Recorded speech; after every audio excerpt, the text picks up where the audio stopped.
Saudi আরবে মাঝারি মাত্রার ভূমিকম্প অনুভূত হয়েছে। স্থানীয় সময় মঙ্গলবার মধ্যরাতে সৌদি আরবের পূর্বাঞ্চলীয় প্রদেশে কম্পনটি অনুভূত হয়। দেশের জাতীয় আবহাওয়া কেন্দ্র জানিয়েছে রিক্টার স্কেলের মাত্রা ছিল 4.3। উৎপত্তিস্থল ছিল ভূপৃষ্ঠ থেকে 50 কিলোমিটার গভীরে। তবে এ ভূমিকম্পে কোনো ক্ষয়ক্ষতি হয়নি। ভূতত্ত্ব জরিপ সংস্থার এ মুখপাত্র আরও জানিয়েছেন, ইরানের জাগ্রস পর্বতমালায় আরব ও ইউরোপীয় টেকটোনিক প্লেটের চাপের কারণে সৌদি আরবে ভূমিকম্প অনুভূত হয়েছে।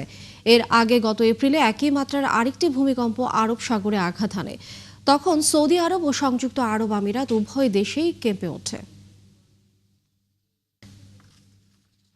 থাইল্যান্ডের বিরুদ্ধে সীমান্ত সংঘর্ষে বিষাক্ত গ্যাস ব্যবহারের অভিযোগ করেছে কম্বোডিয়া। দেশটি বলছে থাই সেনারা এই রাসায়নিক ব্যবহার করে আন্তর্জাতিক আইনের লঙ্ঘন করছে। যদিও এই অভিযোগ অস্বীকার করেছে ব্যাংকক। বিস্তারিত অরিসুল ইসলামের প্রতিবেদনে। ডিসেম্বরের শুরু থেকে সীমান্তবর্তী এলাকায় সংঘর্ষে লিপ্ত রয়েছে থাইল্যান্ড এবং কম্বোডিয়ার সেনারা। কয়েক দশকের মধ্যে দক্ষিণ পূর্ব এশিয়ার এই দেশ দুটির মধ্যে এটি সবচেয়ে তীব্র লড়াই। এতে এখন পর্যন্ত দুই দেশের প্রায় অর্ধশত মানুষের প্রাণ গেছে। তারপরও যুদ্ধবিরতি নিয়ে কারো কোনো পদক্ষেপ নেই। এর মধ্যেই থাইল্যান্ডের বিরুদ্ধে গুরুতর অভিযোগ আনল কম্বোডিয়া। দেশটির উত্তর পশ্চিমাঞ্চলীয় বান্টি মিঞ্চি প্রদেশে আহত সেনাদের অভিযোগ, তাদের দমনে বিষাক্ত পদার্থ ব্যবহার করছে থাই সেনারা।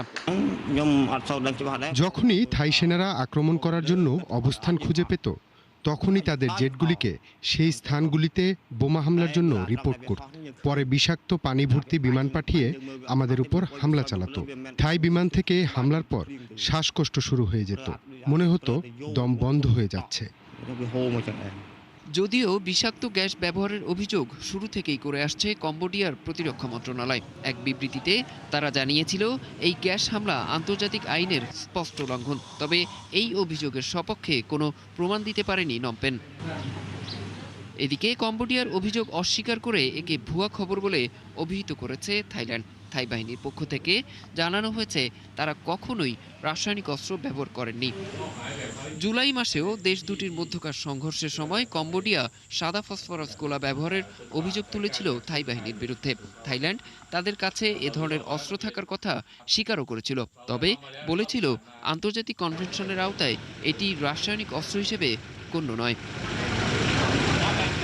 অরিসুল ইসলাম, ৭১। ঘন ধোঁয়াশায় ঢেকে গেছে ভারতের রাজধানী দিল্লি।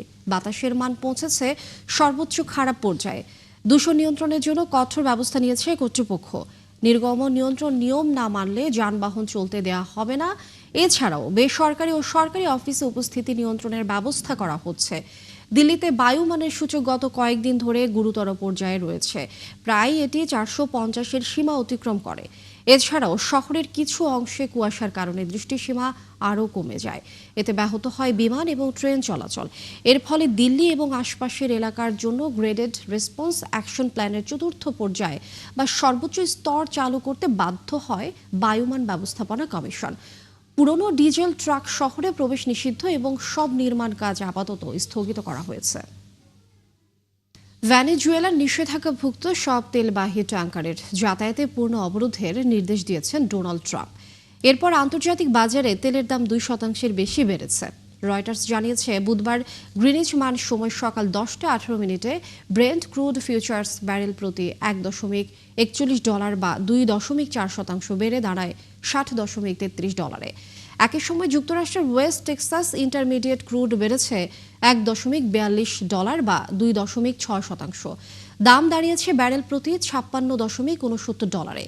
এর আগে তেলের দাম নেমে গিয়েছিল প্রায় 5 বছরের সর্বনিম্ন পর্যায়ে। রাশিয়া ইউক্রেন শান্তি আলোচনায় অগ্রগতির ইঙ্গিতে পশ্চিমা নিষেধাজ্ঞা শিথিল হতে পারে এমন প্রত্যাশায় বাজারে সরবরাহ বাড়ার সম্ভাবনা তৈরি হয়েছিল। সেই সঙ্গে দুর্বল বৈশ্বিক চাহিদাও দামে চাপ তৈরি করেছিল। গুপ্তচর বৃত্তি ও নাশকতার হুমকি মোকাবেলায় বার্লিনে প্রথমবারের মতো ফেডারেল সরকার ও রাজ্য পর্যায়ে যৌথ ড্রোন সুরক্ষা কেন্দ্র চালু করেছে জার্মানি। বুধবার এই কেন্দ্র চালু করা হয় বলে জানিয়েছেন দেশটির স্বরাষ্ট্র মন্ত্রণালয়। কেন্দ্রটি পরিদর্শনের সময় জার্মান স্বরাষ্ট্রমন্ত্রী বলেছেন, ফেডারেল ও রাজ্য কর্তৃপক্ষ হাতে হাত মিলিয়ে কাজ করবে। তাদের বিশেষজ্ঞদের নিয়ে আসবে, পরিস্থিতি সম্পর্কে সচেতন থেকে একযোগে কাজ করবে। তিনি বলেন, এর ফলে হুমকি, নাশকতা, উস্কানির বিরুদ্ধে লড়াইয়ের গতি এবং নির্ভুলতা আরও বাড়বে। ড্রোন সংক্রান্ত হুমকি শনাক্ত করা এবং তা মোকাবেলার সক্ষমতা বাড়ানো এবং বিভিন্ন সংস্থার মধ্যে সমন্বয়ের ঘাটতি দূর করাই জার্মানির এই যৌথ ড্রোন সুরক্ষা কেন্দ্র চালুর লক্ষ্য। ইউরোপের বিভিন্ন দেশে সাম্প্রতিক সময়ে ড্রোনের উপস্থিতি লক্ষ্য করা গেছে, যেগুলো রাশিয়ার পরিচালিত বলে সন্দেহ করা হচ্ছে। ইউরোপের নেতাদের ছোট শুকুর হিসেবে অভিহিত করেছেন রাশিয়ার প্রেসিডেন্ট ভ্লাদিমির পুতিন। বুধবার প্রতিরক্ষা মন্ত্রণালয়ের বার্ষিক অনুষ্ঠানে তিনি বলেছেন, শক্তি প্রয়োগ অথবা কূটনৈতিক উপায়ে যেভাবেই হোক ইউক্রেনে রাশিয়া তার লক্ষ্য অর্জন করবে। পুতিন বলেন, যদি তারা প্রকৃত আলোচনা না চায় তাহলে রাশিয়া তার ঐতিহাসিক ভূখণ্ড যুদ্ধক্ষেত্রে স্বাধীন করবে। রুশ প্রেসিডেন্ট অভিযোগ করেছেন, যুক্তরাষ্ট্রের সাবেক প্রশাসন ইচ্ছাকৃতভাবে এই পরিস্থিতি অস্ত্রের দ্বন্দ্বের দিকে নিয়ে গেছে। তারা ভেবেছিল রাশিয়াকে তারা অল্প সময়ের মধ্যে ধ্বংস অথবা দুর্বল করে দেবে। রাশিয়াকে ধ্বংস করার এই পরিকল্পনা ইউরোপের নেতারা দ্রুত যোগ দিয়েছে উল্লেখ করে পুতিন বলেন, ইউরোপের ছোট শুকুররা তাৎক্ষণিকভাবে সাবেক মার্কিন প্রশাসনের সঙ্গে যোগ দিয়েছে, আশা করেছিল রাশিয়াকে ধ্বংস থেকে তারা লাভবান হবে। যথাযোগ্য মর্যাদায় ইতালির রোমে বাংলাদেশ দূতাবাসে বিভিন্ন কর্মসূচির মাধ্যমে উদযাপিত হয়েছে মহান বিজয় দিবস। এ উপলক্ষে দূতাবাসের কনফারেন্স হলে বিশেষ আলোচনা সভা ও সাংস্কৃতিক অনুষ্ঠানের আয়োজন করা হয়। অনুষ্ঠানের শুরুতে জাতীয় পতাকা উত্তোলন করেন অতিথিরা, পরে শহীদদের প্রতি সম্মান প্রদর্শন করেন দূতাবাসের কর্মকর্তারা।